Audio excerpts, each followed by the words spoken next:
Hi hello എല്ലാവർക്കും പുതിയ വീഡിയോയിലേക്ക് സ്വാഗതം. ഷാജി എന്ന് പറയുന്ന കണ്ടന്റ് എടുക്കാത്ത റിയാക്ഷൻ വീഡിയോ ചെയ്യുന്ന ആൾക്കാർ എനിക്ക് തോന്നുന്നു വിരലിൽ എണ്ണാവുന്ന ആൾക്കാർ മാത്രമേ ഉള്ളൂ. കാരണം 2-3 ദിവസങ്ങളായിട്ട് നമ്മൾ കണ്ടുകൊണ്ടിരിക്കുന്നത് മൊത്തം ഇവരെ തുറന്നു കഴിഞ്ഞാൽ ഇവരെ മുഖം മാത്രമാണ് കണ്ടുകൊണ്ടിരിക്കുന്നത്.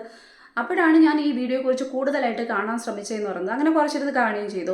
അത് വെച്ച് എനിക്ക് തോന്നിയ ഒരു കാര്യം എന്ന് പറയുന്നത്, ആദ്യമൊക്കെ യൂട്യൂബ് തുടങ്ങി അല്ലെങ്കിൽ ഒരുവിധം എത്തുന്ന സാഹചര്യം വരെ അവരുടെ ഈ ഒരു ഓൺലൈൻ മീഡിയാസൊക്കെ അവരുടെ ഇൻ്റർവ്യൂസ് എടുക്കുന്നതിന് തൊട്ട് മുന്നേ വരെ ഏറ്റവും വിനയത്തോടെ ഏറ്റവും എളിമയോടുകൂടി മാത്രം ഓരോ സബ്സ്ക്രൈബേഴ്സിൻ്റെ അടുത്തും സംസാരിച്ചു കൊണ്ടിരുന്ന ആ ലേഡിക്ക് പെട്ടെന്ന് അങ്ങനെ ഒരു ഇൻ്റർവ്യൂ എടുത്തതിന് ശേഷം എനിക്ക് തോന്നുന്നു കുറച്ചും കൂടി സബ്സ്ക്രൈബേഴ്സ് കൂടി ആൾക്കാരിലേക്ക് കുറച്ച് എത്താൻ തുടങ്ങിയപ്പം സ്വഭാവത്തിൽ എന്തൊക്കെയോ മാറ്റങ്ങൾ വന്നു.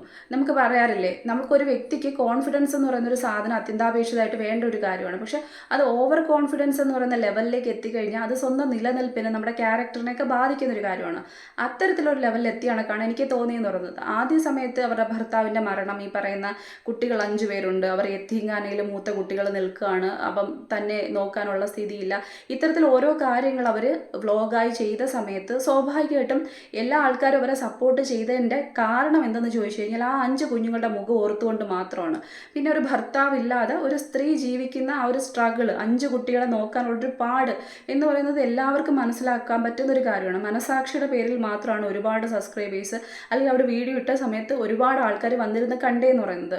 പിന്നെ ഇപ്പം നമ്മൾ കാണുന്നത് സബ്സ്ക്രൈബേഴ്സിന് ഒരു വിലയില്ല, നിങ്ങൾ സപ്പോർട്ടിലല്ല ഞാൻ ജീവിക്കുന്നത്, നിങ്ങളല്ല എൻ്റെ അടുത്ത് നെഗറ്റീവ് പറയാൻ വരരുത് ഒരു കാര്യത്തിലും, നിങ്ങളല്ല എനിക്ക് ചിലവിന് തരുന്നത്, ഇങ്ങനെയൊക്കെ ഒരു തരത്തിലും നമുക്ക് എന്ത് പറയുന്നത് സമ്മതിച്ച് കൊടുക്കാൻ പറ്റാത്ത രീതിക്ക് അല്ലെങ്കിൽ നമുക്ക് ഉൾക്കൊള്ളാൻ പറ്റാത്ത രീതിയിലേക്ക് പെട്ടെന്ന് സ്വഭാവത്തിൻ്റെ ഒരു മാറ്റം സംഭവിക്കുകയാണ്.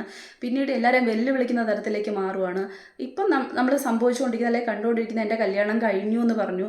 പിന്നെ കുറേ അധികം ആൾക്കാർ അതിൻ്റെ റിയാക്ഷൻ വീഡിയോസ് ചെയ്തു. അതൊരു ട്രാപ്പായിരുന്നു എന്ന് പറയുന്നു. ഒരു കൊച്ചു പയ്യന് 26 വയസ്സുള്ള ഒരു പയ്യനുമായിട്ടുള്ള ആയിരുന്നു എന്ന് പറയുന്ന സമയത്ത് അവർ തന്നെ വീണ്ടും ഒരു ഇൻ്റർവ്യൂ കൊടുക്കുന്നു. ആ ഇൻ്റർവ്യൂവിൽ അല്ലെങ്കിൽ അവരുടെ സ്വന്തം ചാനലിലൂടെ ഇരുന്ന് പറയുവാണ്, ഈ പറയുന്ന എനിക്ക് ഹോർമോൺ ചേഞ്ചുകൾ വരാറുണ്ട്, എല്ലാവർക്കും വിചാരമുണ്ട്, അതുകൊണ്ട് തന്നെ അത് എനിക്കും ഉണ്ട്, അപ്പം എനിക്കും ഒരു കല്യാണത്തിൻ്റെ ആവശ്യമുണ്ട്, എനിക്കൊരു ജീവിതത്തിൻ്റെ ആവശ്യമുണ്ട്, ഇങ്ങനെയൊക്കെ ഏറ്റവും തരം താഴ്ന്ന ലെവലിലേക്ക്. അതൊക്കെ ശരിയാണ്, നമുക്ക് മനസ്സിലാവും, മറ്റൊരു കല്യാണം കഴിക്കുന്നതൊന്നും പ്രശ്നമല്ല. പക്ഷേ 10-26 വയസ്സുള്ള ഒരു പയ്യനെ കല്യാണം കഴിക്കുന്ന ടൈമിൽ അത് ഈ പുറത്തേക്ക് പറയുക, അതിനൊരു സാഹചര്യം ഉണ്ടാക്കി വയ്ക്കുക, കല്യാണം കഴിക്കാതിരിക്കുന്ന അവരുടെ ഇഷ്ടം. പക്ഷേ ഇത് വേറൊരു ലെവലിലേക്കാണ് കൊണ്ടെത്തിക്കുന്നത്. അതായത് അവർക്ക് ഒരു കുഞ്ഞു പോലും ഇല്ല, അവർ ചുമ്മാ നടക്കുന്ന ഒരു വ്യക്തിയാണെന്നുണ്ടെങ്കിൽ എന്നാൽ പോലും തെറ്റായിട്ടൊരു കാര്യമാണ്. പക്ഷെ ആ കുഞ്ഞുങ്ങളുടെ ഭാവിയെക്കുറിച്ച്, ആ കുഞ്ഞുങ്ങൾക്ക് വേണ്ടിയിട്ടാണ് ഞാൻ ഇങ്ങനെ ഒരു യൂട്യൂബ് ചാനൽ തുടങ്ങിയത് എന്ന് പറഞ്ഞിരുന്ന വ്യക്തി ആ കുഞ്ഞുങ്ങൾ പഠിക്കുന്നതാണെന്നോ, ആ കുഞ്ഞുങ്ങൾ വളർന്നു വരേണ്ടതാണെന്നോ, അവർക്ക് ഈ സൊസൈറ്റിയിൽ ജീവിക്കേണ്ടതാണെന്നോ ഒരു ബോധം പോലും ഇല്ലാതെ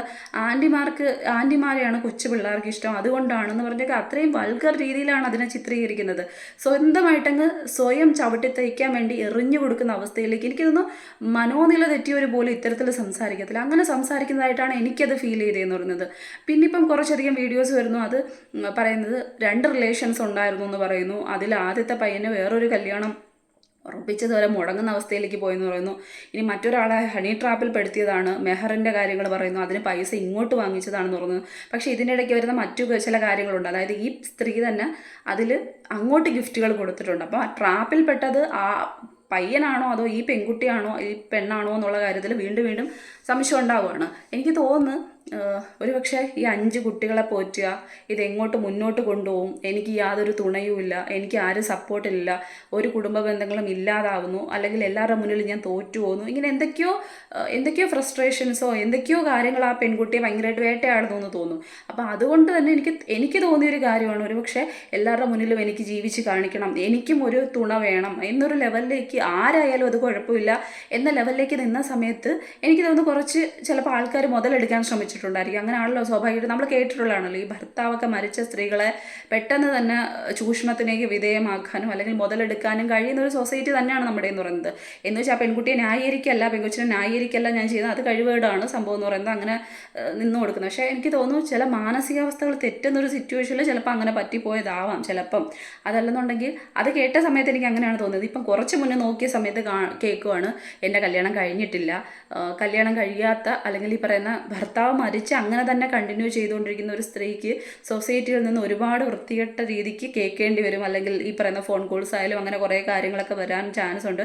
അപ്പോൾ അതിൽ നിന്നുള്ളൊരു എന്ത് പറയുന്നത് ഒരു രക്ഷ അങ്ങനൊരു സംഭവം ഉണ്ടല്ലോ, അതിന് വേണ്ടിയിട്ട് മാത്രമാണ് എൻ്റെ കല്യാണം കഴിഞ്ഞു എന്ന് ഞാൻ പറഞ്ഞത് എന്നൊക്കെ പറയുന്ന സമയത്ത് എനിക്ക് എന്തൊക്കെയോ എവിടേക്കോ ഈ സ്പെല്ലിംഗ് മിസ്റ്റേക്കാണ് തോന്നിയെന്ന് പറയുന്നത്. ഇവർക്ക് സത്യത്തിൽ എന്തോ പ്രശ്നമുള്ളത് കണക്ക് തോന്നുകയാണ്. മാനസിക നില തെറ്റിയ ഒരു വ്യക്തി മാത്രം സംസാരിക്കുന്ന തരത്തിലേക്കാണ്, അല്ലെങ്കിൽ മൊത്തം ഇവരുടെ കൈവിട്ട് പോയി എന്നുള്ളതാണ് സത്യാവസ്ഥ. ഇപ്പോൾ എല്ലാവരും എടുത്തിട്ട് ചെയ്തുകൊണ്ടിരിക്കുന്ന സമയത്ത് എനിക്കിത് ഫീൽ ചെയ്ത കാര്യം എന്ന് പറയുന്നത് 5 കുട്ടികളാണ്. അതിൻ്റെയൊക്കെ എന്താ പറയുന്നത്, അച്ഛൻ പോയി, ഇപ്പം പോയി, ഇനിയുള്ളത് ആ സ്ത്രീ മാത്രമാണ്. യത്തീംഖാനയിൽ 2 കുട്ടികളെ 3 കുട്ടികളെ ആക്കിയിട്ടായാലും ബാക്കി കുഞ്ഞുങ്ങളെ അവർ നോക്കുന്നുണ്ട്. അപ്പം സ്വാഭാവികമായിട്ടും ഇപ്പം അവർക്ക് അത്യാവശ്യം വരുമാനം കിട്ടുന്നുണ്ട്. അവർക്കൊരു വീട്ടിലേക്ക് മാറിയിട്ട് ആ കുട്ടികളെ നോക്കാൻ പറ്റുന്നൊരു സിറ്റുവേഷനിലേക്ക് എത്തിയിട്ടുണ്ട്. പക്ഷെ അത് അവർ കൊണ്ട് തകിടം മറിക്കുകയാണ് ചെയ്യുന്നത്. അപ്പോൾ ഒരുപാട് പേര് ഇങ്ങനെ അവർക്ക് നെഗറ്റീവ് മാത്രം ഇത്രയും വൃത്തികെട്ട രീതിയിലേക്ക് പറയാൻ ശ്രമിച്ചുകൊണ്ടിരിക്കും. പ്രത്യേകിച്ച് റിയാക്ഷൻ വീഡിയോ ചെയ്യുന്ന ആൾക്കാരായാൽ പോലും ഞാൻ ഉൾപ്പെടുന്ന. അപ്പം അങ്ങനെ ചെയ്യുന്ന സമയത്ത് ഒരുപാട് അവരെ തകർക്കാൻ അല്ലെങ്കിൽ തളർത്താൻ അബദ്ധം പറ്റാത്ത ആൾക്കാരില്ല. നമ്മൾ ഈ 5 കുട്ടികൾക്ക് വേണ്ടിയിട്ടാണ് നമ്മൾ അവരെ സപ്പോർട്ട് ചെയ്തിട്ടുള്ളതെന്ന് പറയുന്നത്. ഒരുപാട് യൂട്യൂബേഴ്സ് ഈ പറയുന്ന റിയാക്ഷൻ വീഡിയോ ചെയ്യുന്ന ആൾക്കാർ അവരുടെ വീഡിയോ ആദ്യകാലങ്ങളെടുത്ത് ചെയ്തതും ആ ഒരു കാര്യം വെച്ചുകൊണ്ടാണ്, ആ കുഞ്ഞുങ്ങളുടെ ജീവിതം വെച്ചുകൊണ്ടാണ്. ഇപ്പോഴും അതൊന്ന് ചിന്തിക്കാമെന്ന് മാത്രമേ എനിക്ക് പേഴ്സണലായിട്ട് തോന്നിയൊരു കാര്യമാണ്. കാരണം അച്ഛനോ പോയി, ഇനി അമ്മ മാത്രമേ ഉള്ളൂ, വേറെ ആരുമില്ല. സ്വാഭാവികമായിട്ടും ആ സ്ത്രീക്കായാൽ പോലും വേറെ ആരും അവരുടെ കാര്യങ്ങൾ തിരക്കാനോ അവർക്ക് കുടുംബം നോക്കാനോ വീട് വെച്ച് കൊടുക്കാനോ ആരും പറയാൻ ചെന്നിട്ടില്ല. അപ്പം സ്വാഭാവികമായിട്ടും അതിലുണ്ടായ ഒരു കാര്യത്തിൽ പറ്റിപ്പോയ തെറ്റുകൾ ഒരുപാട് കാണുമായിരിക്കും. എങ്ങനെയെങ്കിലും ജീവിക്കണം എന്നുള്ളൊരു തോന്നലിലുണ്ടായ തെറ്റുകൾ സ്വാഭാവികമായിട്ടും അവർക്ക് പറ്റിപ്പോയിട്ടുണ്ടായിരിക്കും.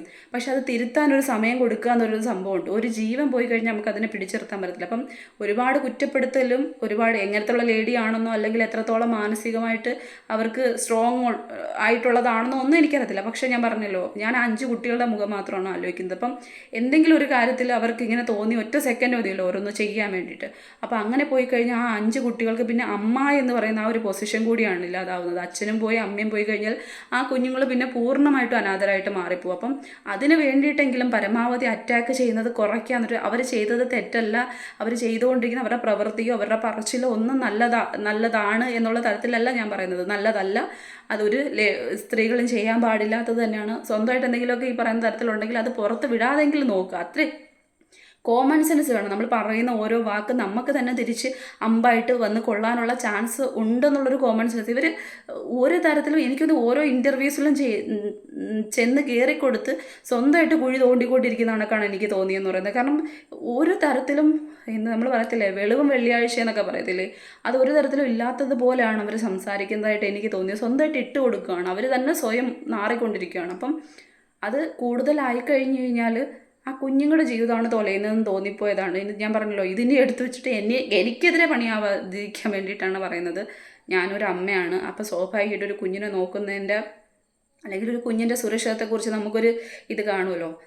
ഞാനും സപ്പോർട്ട് ചെയ്തിട്ടുണ്ട്. സപ്പോർട്ട് ചെയ്തതിൻ്റെ കാര്യം എന്ന് പറഞ്ഞാൽ ആ കുഞ്ഞുങ്ങളെ അവർക്ക് വീട്ടിൽ കൊണ്ടുവന്ന് ഒറ്റയ്ക്ക് നോക്കാൻ കഴിയട്ടെ, ആ ഒരു നിലയിലേക്ക് അവർക്ക് ഒരു സ്റ്റേബിൾ ആയിട്ടുള്ള അവസ്ഥയിലേക്ക് മാറാൻ കഴിയട്ടെ എന്ന് മാത്രമാണ്. പിന്നീട് ഞാനത് നോക്കിയിട്ടില്ല അല്ലെങ്കിൽ കണ്ടിട്ടില്ല, ഈ പറയുന്ന കണക്ക് സപ്പോർട്ട് ചെയ്യാനും പോയിട്ടില്ല. അപ്പം സ്വാഭാവികമായിട്ട് ഇപ്പോൾ ഇത് ഞാൻ പറഞ്ഞത് ആ കുഞ്ഞുങ്ങളുടെ മുഖം ആലോചിച്ചിട്ടുണ്ടെങ്കിൽ, കാരണം ഒരുപാട് സൈബർ അറ്റാക്ക് സൈബർ ബുള്ളിങ് നടക്കുന്നതായിട്ട് സ്വയം എനിക്ക് തോന്നും. കാരണം ഹണി ട്രാപ്പ് അതല്ലെന്നുണ്ടെങ്കിൽ ഈ പറയുന്ന കണക്ക് വേറെ തരത്തിലേക്കൊക്കെ പറയുന്നുണ്ട്. അപ്പോൾ പറയുന്ന സമയത്ത് നമ്മൾ ഒരുപാടങ്ങ് ചെല്ലുന്ന സമയത്ത് ആ കുഞ്ഞു മക്കളുടെ മുഖം കൂടി ആലോചിക്കാമെന്ന് എനിക്ക് തോന്നിയൊരു കാര്യമാണ്. അതുകൊണ്ട് എനിക്കത് പറയാൻ തോന്നി. അപ്പോൾ അത്രയേ ഉള്ളൂ വീഡിയോ എന്ന് പറയുന്നത്.